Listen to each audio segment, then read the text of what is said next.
Good evening, everyone. Jó estét kívánok. My name is Callum Nicholson. I'm Director of Research here at the Danube Institute. And we're here today for the launch of The Last Days of Budapest by Adam LeBor, well known, I think, to many people here.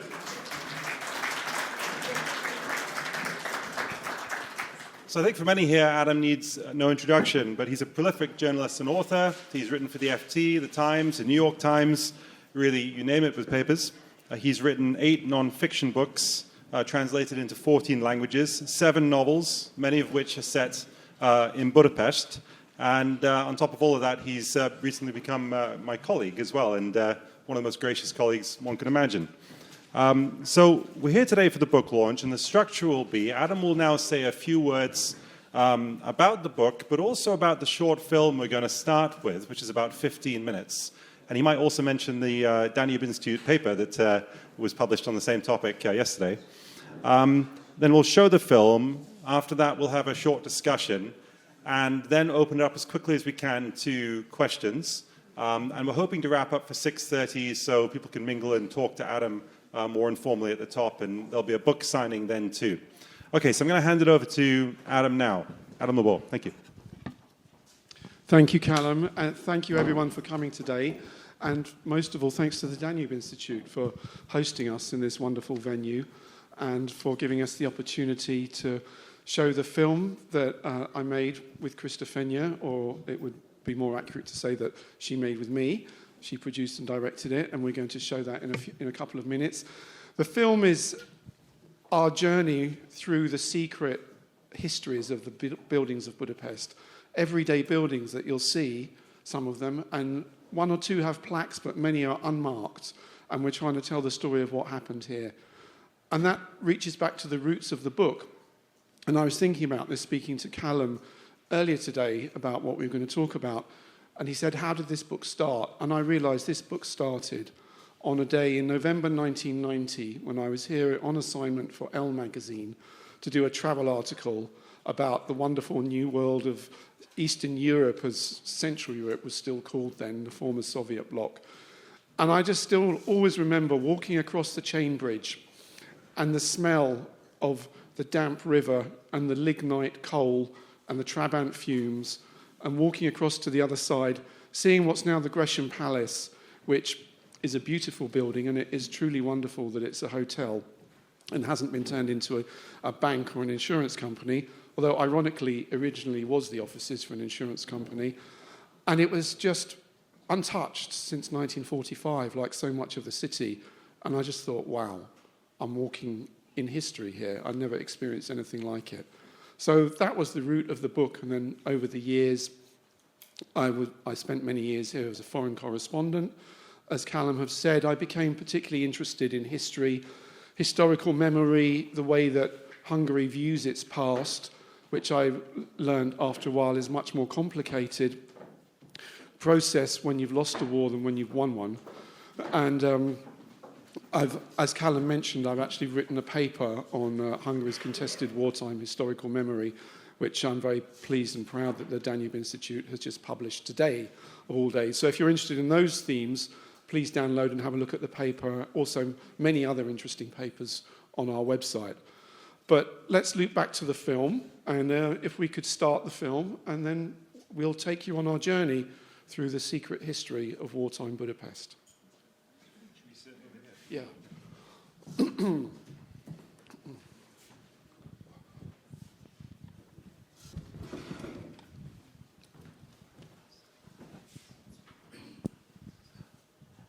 Thanks for that, Adam.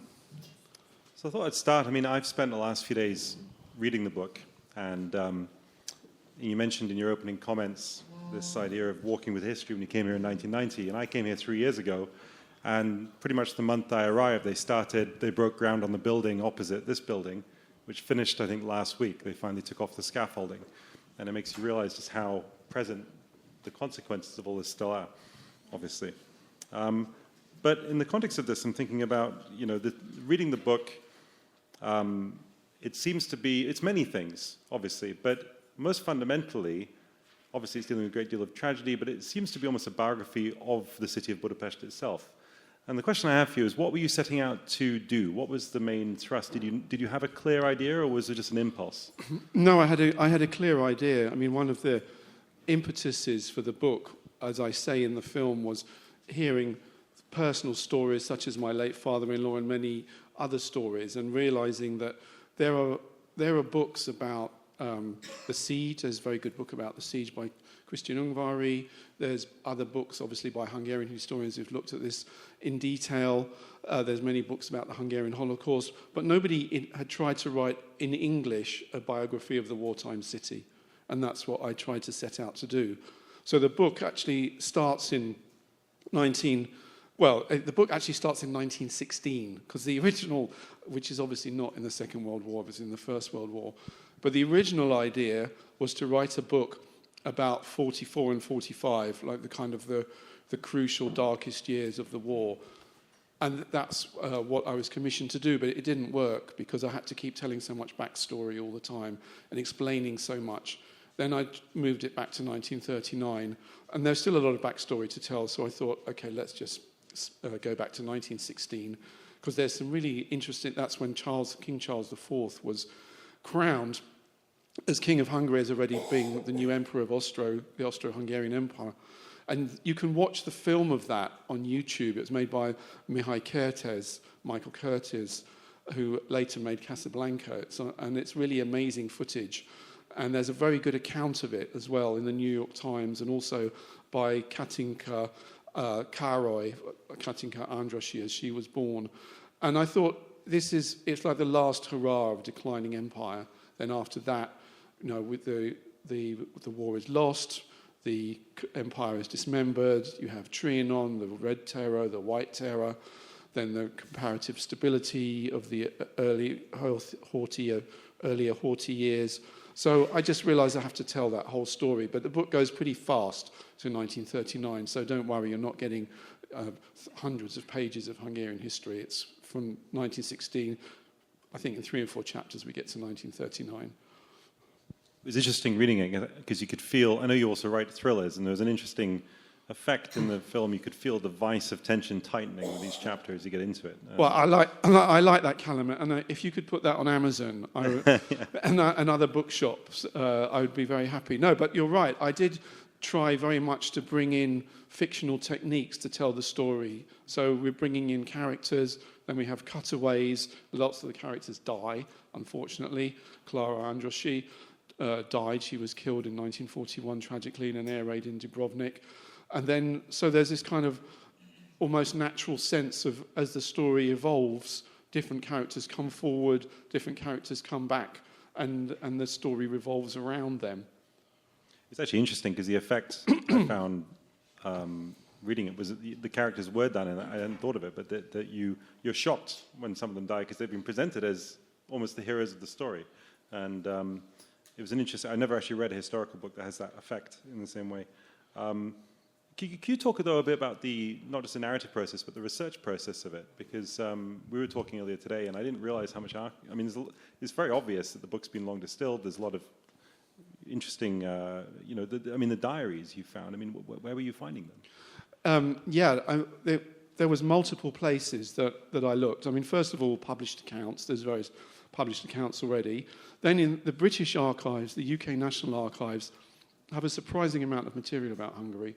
Because one of the things that I discovered, I mean, it's a known fact, but it was still kind of mind-boggling to me, was that we actually had an embassy here until April 1941, until April the 4th/5th, 1941, when Germany passed through Hungary to invade Yugoslavia and relations were broken off.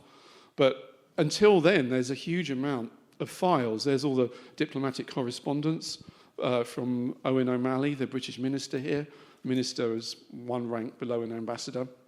And he had very ready access to Admiral Horthy, to Pal-Teleki, to the Prime Minister, because they were Anglophiles and they wanted to keep good relations with Britain, even though they were in league with Nazi Germany. And also, of course, excuse me, at that time, Hungary hadn't actually entered the war, so there was that ambiguous room for manoeuvre, but there's an enormous amount of stuff in the UK National Archives, especially on the SOE operation. The SOE was the Special Operations Executive, who was set up by Churchill and his ministers. Their mission, they were told to set Europe ablaze, to operate behind the lines. So when we think of SOE, we normally think of these incredibly brave young men and women parachuting into Nazi-occupied France. But there was a massive SOE operation here until 1941. But it was very interesting because it was about psychological warfare. They ran a news agency called Kulfoldi Hirek, Foreign News, and they were kind of networking and trying to persuade people to change sides and come over to the Allies. And there was a small bit of sabotage going on, but it wasn't very successful. And then the SOE operation moved to Istanbul, and they kept sending couriers in, and every one of them got arrested, and after a while they gave up. But all of that is really thoroughly documented. And of course I pay tribute here to the work of many Hungarian historians, who's too numerous to mention, but there's, a lot of this stuff has been written about by Hungarian historians. Clara András's life's been chronicled by 3 Hungarian historians. So I could draw on that. And Krista, who I worked with on the film, also was going into the archives for me. We looked in various archives, the National Archives, the Andrássy archives at the Petőfi, the Literary Museum. We looked at Laszlo Endré's archives. Laszlo Endré was the state secretary, one of the prime architects of the Holocaust, and found some really gruesome correspondence to him, denouncing people, occasionally asking him to get people off the deportation trains or out of the ghettos. Everything, there's an incredible amount of material out there. And in fact, I was overloaded in the first draft of the book. The editor said, "This is fabulous, Adam, but we'll have to charge £50 and it will be 700 pages, so can you cut it back, please?" So several people had to be removed from the story, and there was other people that if I had more space I would have done. And some people said, "Well, why don't you do 2 volumes?" And I'm thinking, well, yeah, I would, but I don't think the publishers are going to go for that. So, yeah, but there's a lot of material out there. Obviously, we're talking about what's in the book, but actually, I'm curious, of the stuff you cut out, what is something you in a sense, you wish you'd kept in?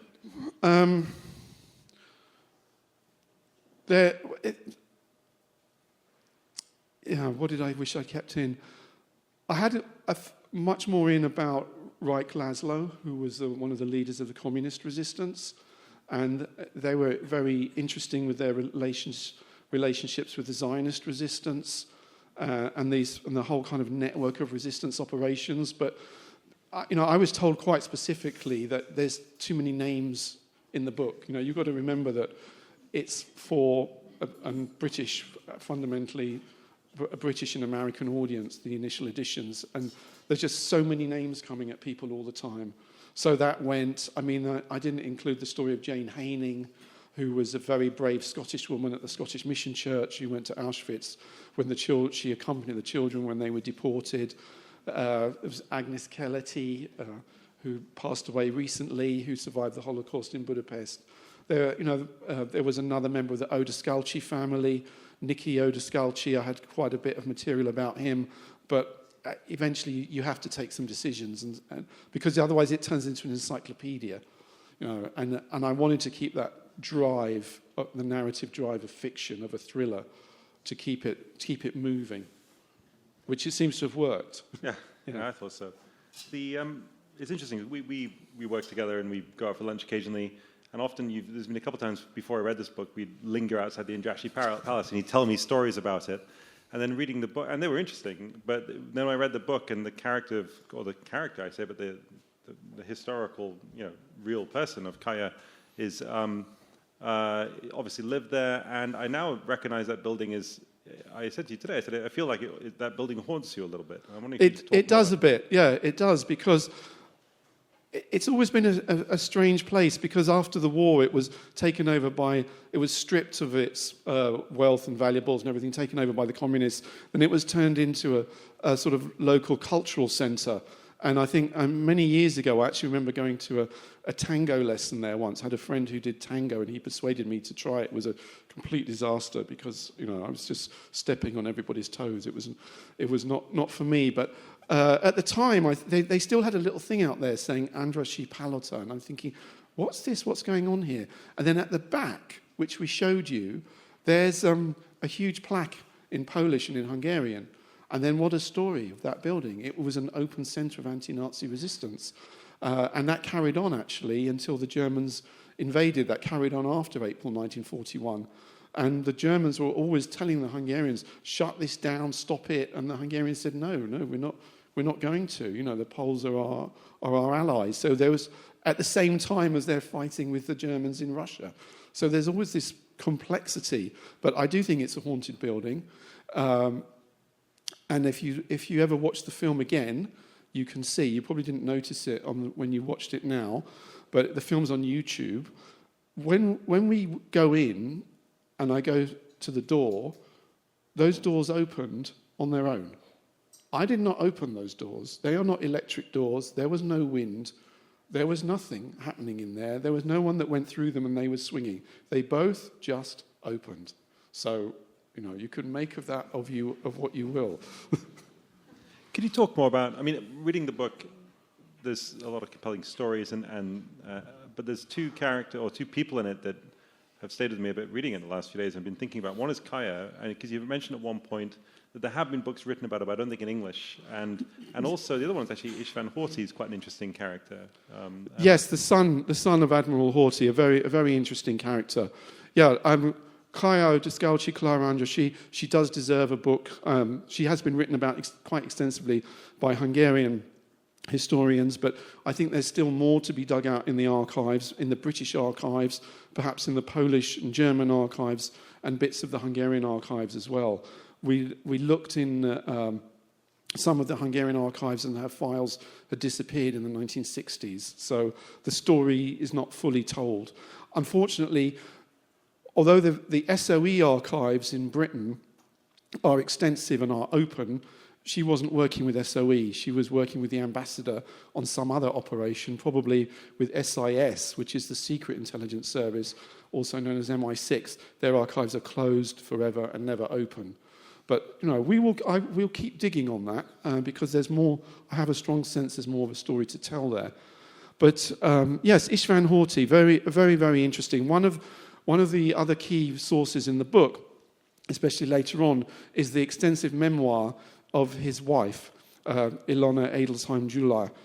And she wrote a really interesting memoir, and with a lot in it about her husband. He was a modern man. He was an open-minded, Western-oriented person. He lived in America for a while. He worked for Henry Ford. He understood about modernization, industrialization, and he wanted to bring Hungary very much into the 20th century. He was an anti-Nazi, and as Horthy's designated successor, if he had succeeded him, I think it's easy to speculate, but I think the course of the war may have been different. Tragically, he was killed in a plane crash, which remains extremely suspicious. He was a highly accomplished pilot. It wasn't a stormy or blustery day. Most people think that the Germans sabotaged his plane. One of the problems Hungary had at this time in the war in 42, 43, 44 was that the Germans, every time Hungary tried to negotiate with the West and change sides, even in 1943, in September 1943, the terms were agreed. The Germans knew exactly what was going on. And there's a man called Wilhelm Hertel, who was the Nazi intelligence chief for Central Europe. In his memoir, he's scathing about István Horthy, talking about how Goebbels said, he was too friendly with Jews and too liberal, and they hated him because they knew what he stood for. But Hertel says very clearly, we knew everything that the Hungarians were doing, because unfortunately a lot of the upper reaches of the military were ethnic Germans, were Schwabs, and were loyal to Germany and were feeding information to the Germans all the time. In the book, and indeed in the paper you did for Danube, you have this phrase, was it Temetni Tudunk? Is that right, correct? Temetni Tudunk. I wonder if you could translate it and also just explain why that is a recurring motif in the book, to use it as a quote to open a section of the book, and indeed I think with the paper we did. Well, and I'm sure maybe Hungarians might want to correct me, but it means literally we can bury people, or we know how to bury people, but there's more of a layer of it than we can bury people. It means burying people. That's what we know how to do that. And that's something that we've seen throughout Hungarian history. And István Horthy's funeral was an extraordinary thing. What do you call it?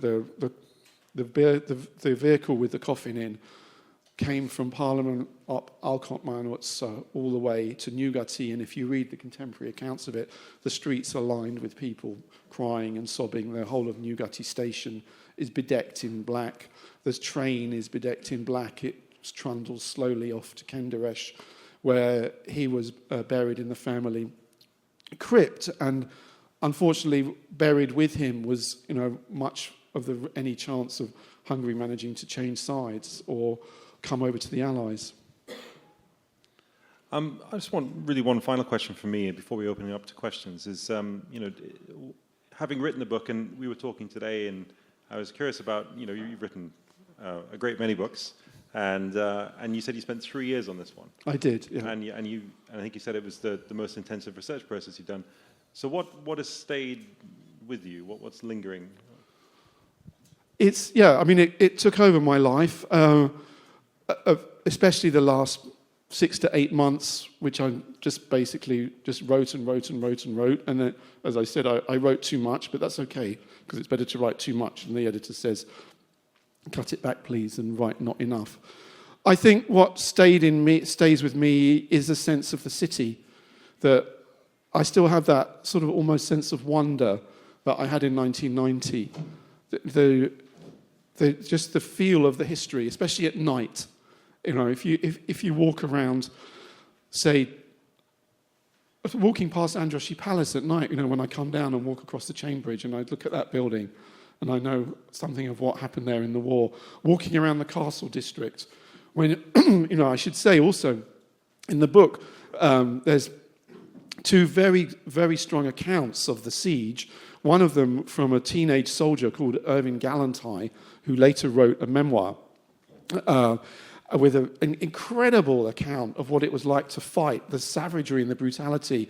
It was absolutely a miracle that he survived. He was blown up, he was shot through the throat, he was shot in the stomach, and he was a 14-year-old boy, excuse me, and managed to survive all of this. And it's just absolutely vicious, and also what the Russians did when they came in to the women, the gang rape, the mass rape, the horrors that the women of Budapest went through. Many of them were rendered infertile. Some of them had their backs broken by this savagery. And also an incredible account by Countess Adina Zici Pallavicini, who wrote a diary from 1944 to 1945. And she's a very major character in the second part of the book. And she's just writing day by day about what's going on, how they're staying alive, how they're hiding the food. Her house, well, it was a palace really on Verbotsziutza, not far from the former British legation, was home to, I don't know, maybe a couple of dozen people at a time who had to be fed and clothed and sheltered. And she's talking about that. And, sometimes it's such a human voice of hers. Sometimes she gets so exasperated. There's one bit where she says, look, I had to say to them, I'm really sorry that this place has been turned into an open-air bombardment site, but it wasn't really what I planned for 1944. But, events have overtaken us. So just, put up with it and shut up, please, because it's not really my ideal way of living either. And she was also very interesting because she had very good access to Admiral Horthy and his wife Magdalena, because she was, the aristocracy was quite small and they all knew each other. And at one stage she goes to Horthy, I think in April or May, after the Germans invade, and said, look, can you do something? Can you do something about this? Can you stop it? Why don't you just shoot Bucky and Endre yourself, the Hungarians that are organising the deportations? And nothing really happens, and it all just fades away. And this line when she walks out, she says, I left feeling sorry for them, but feeling far more sorry for Hungary. Thanks, Adam. So I want to open up for questions. We've got about 15, 20 minutes. Any questions, put your hand up high so we can see the gentleman at the front. Here, we've got a microphone at the top. Yes, great. If you could all just wait for the microphone. The gentleman at the front, bottom corner here. Thanks very much. I'm Paul Fox, British Ambassador. Thank you for coming, Paul. No, pleasure. And congratulations on your book. It's received so much praise. My question's about history and memory, and I haven't read the book yet. I've only just bought it. And I don't know if you cover this, but I mean, what struck me watching the film was that you visit these places which played such an important role in Hungary's recent history, and yet, you know, they are unremarked, unremarkable, decrepit, in some, or derelict.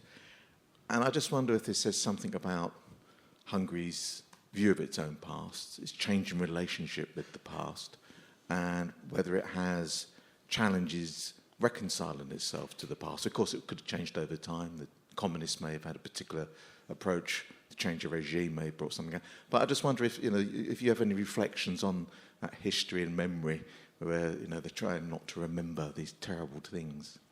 Yes, I do. I mean, that's what I've written about at some length in my paper, which is not exactly part of the book, although I touch on it in the book, is, firstly, the way that things are remembered now is very different to how they remembered in the 1990s, in the early 1990s, because under communism there was one essentially narrative. Maybe it was changing a bit in the 1980s, but it was all, you know, it was the bad Germans and the haughty-eyed fascists, and it was a very kind of simplistic way of looking at it. But over the years, that's changed a lot, and it's partly due to a new generation of Hungarian historians that have looked at what happened in the war, how the war was fought, what happened on the Eastern Front. You know, why did Hungary even enter the war? Because Russia hadn't really declared war on Hungary. You know, there's perhaps there was an answer, you know, an option that it didn't even enter the war, or could it have changed sides? There's all sorts of things that are happening. So there's a much more complex and also a much healthier view of this.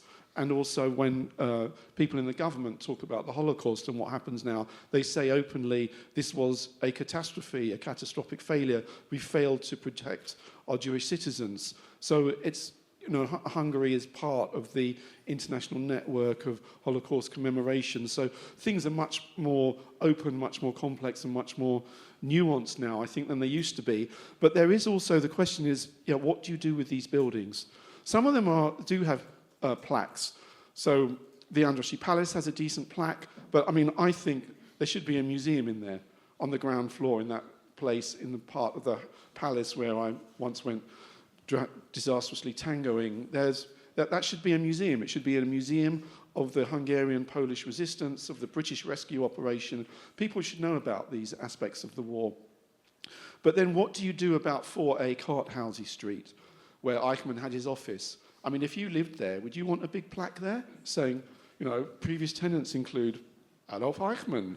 You know, I mean, you know, okay, I'm being a bit flippant, but you know, you wouldn't want it, and probably you wouldn't want, or maybe you would, I don't know, but it's very tricky. And I was chatting when we had the launch in London with Ferenc Kumin, the British ambassador, about this, who's very interested and concerned about historical memory. And one idea we cooked up was that in some of these places, even if you couldn't have a plaque, maybe you could have a QR code. And you go there with your phone and you put it on a QR code and a video comes up, or a graphic comes up, or a Google map comes up and says, this is what happened here. You know, this is what happened here. And I quite like that idea, actually. But yeah, I think there should be a plaque at 4A Karthausi Street. There is one at the Andrássy Palace. There should certainly be something at Verbocziutsa that used to be the British legation, where the Polish rescue operation was run from, that became the Swiss legation. I mean, now it's just empty, as you could see in the film. There's nothing there at all. So I think it needs, I don't know what, I dread to say there should be a committee, because you know what happens when we form committees, but we need to think it through properly for the city. What's the policy for the city of how we remember these things?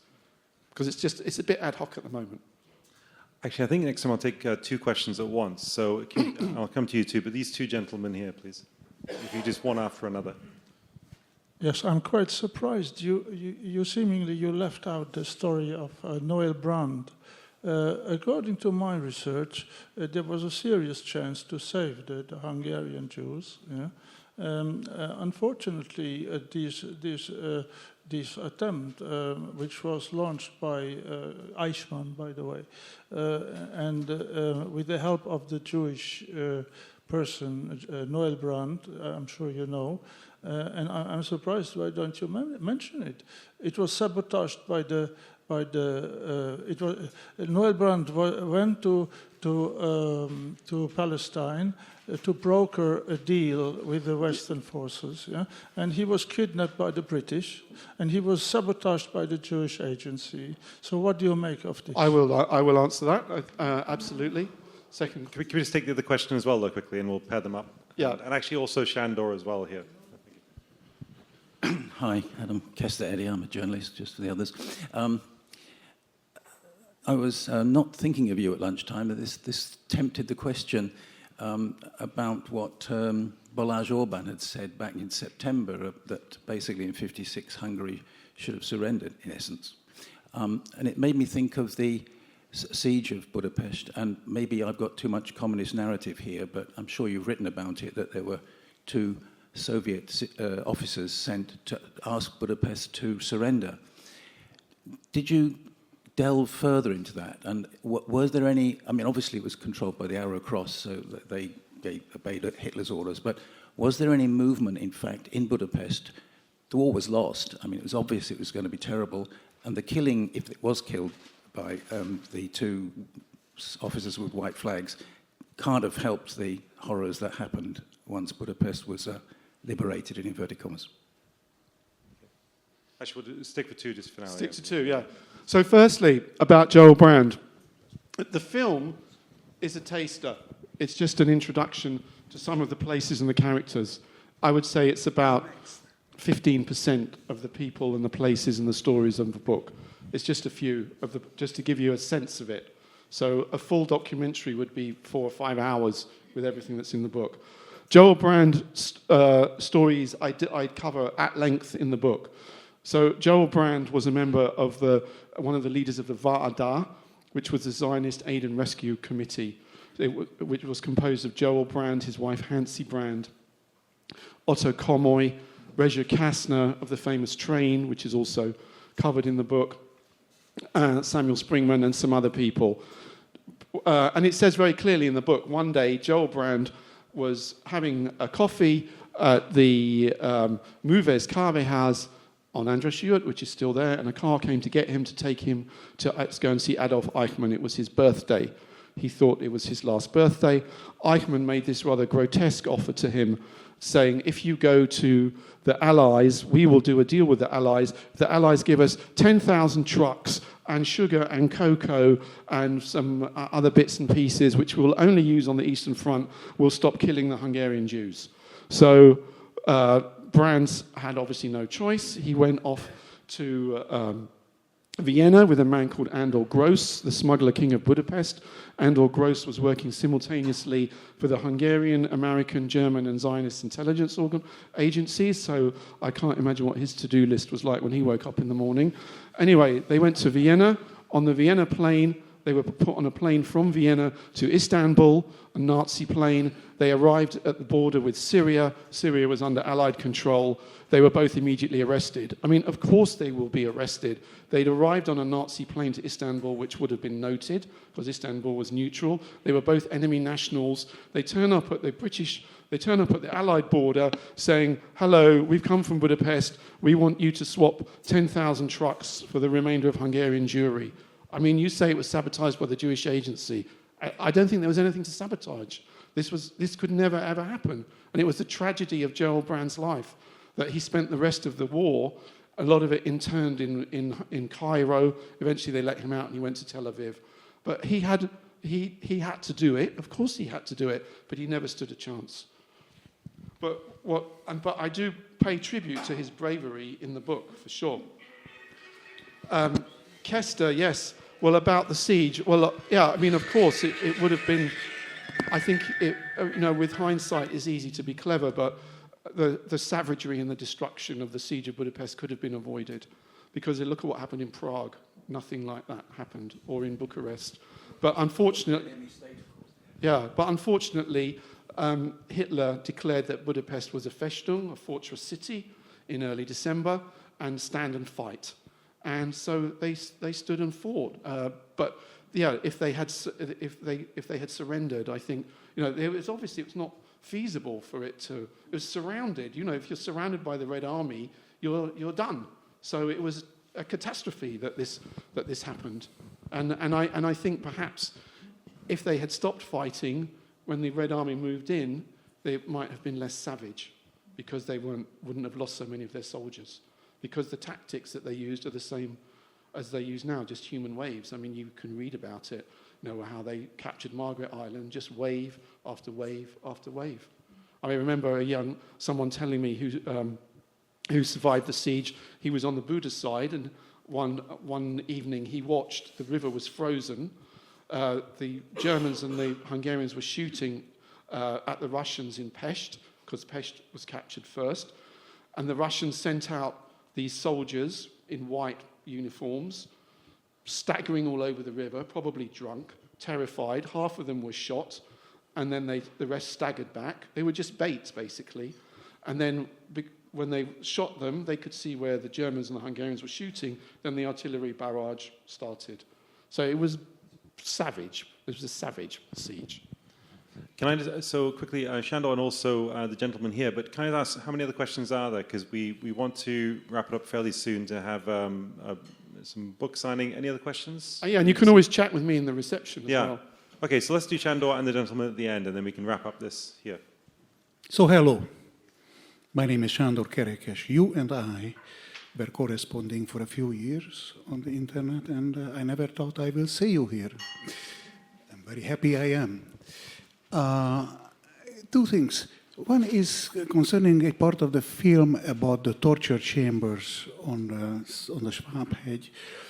As Ungváry very clearly shows it in photographs and in words, the actual torture chambers were outside the wood sheds, which are unchanged ever since. It was not inside. So you and I, we can walk up there, and I'm going to show you.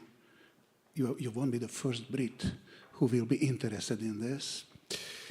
And the other thing is a sort of charming naivety you are showing about the importance and necessities of plaques. Of what? Of importance and necessities of plaques, the marble plaques, the memorial plaques. Because we have a small group of our society whom are busy walking around with hammers, breaking all these plaques if they are not to their liking. And many of them are not to their liking. So the most egregious, outrageous murders of Jews and resistors have plaques inside the buildings where this Nyilas cannot get to it. And so if you put up more will be broken. Well, we don't know that, though, do we? We don't know that more will be broken. We do know that experience is worth for something. And, by the way, the city is up to here in plaques. There is no shortage of plaques. But you are right. It should be a sort of planning added to this. But the naivety, the charge of naivety is still standing. Thanks, Shandor. Can we pass the microphone along to the gentleman here, and we'll take both? And that will be, we can wrap them up then. Hey, Adam. Big fan of your fiction and your nonfiction. Thank you, Henry. I'm looking forward to reading this. On the question of memory, coming back to what's remembered, what's forgotten, and what's buried, I'd like your take on the Terrorhaus, which I guess notionally memorializes in part the Holocaust. And yet when you go into it, probably only one room out of 20 or 30 actually deals with the Holocaust. So what's your take? Well, the Terrorhaus is intended as a museum to commemorate what happened in 60 Androsjö, which was the headquarters of the Arrow Cross and later the headquarters of the Arvo.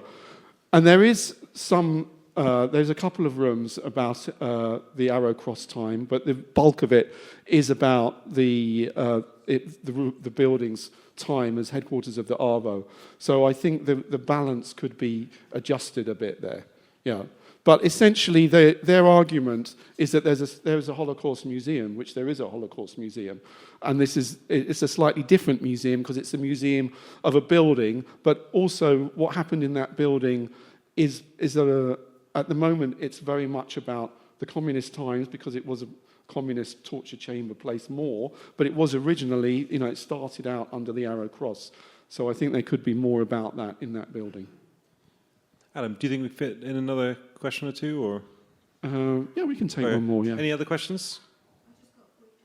Please, go ahead. Just one sentence. Go ahead. Are there any plans to publish it in Polish? Because I know a lot of people are just very interested in all the stuff you wrote about the Polish resistance. Well, I mean, at the moment, the publishers are trying to sell the foreign rights to other publishers. The first one we know for sure is coming out is in Dutch in the autumn. Yeah, but we're absolutely open, and we are still looking for a Hungarian publisher as well. So, yeah, but I'd be absolutely thrilled to have it come out in Polish because there's an awful lot of Polish material in there. Yeah. One, please. My voice carries, so. Actually, if you could do it on the microphone, I was only going to ask, does your book also, although I'm very interested in the Jewish aspect, I actually research family ancestries, but does it also do the gypsy side of things? Yes, a very good question. It does as much as I could. It includes the accounts of the Arrow Cross massacres of gypsies. It includes accounts of the deportations. It includes accounts of survivors. It includes an account of a lady who was taken away into a camp, put in a camp where she was rendered infertile with massive injections.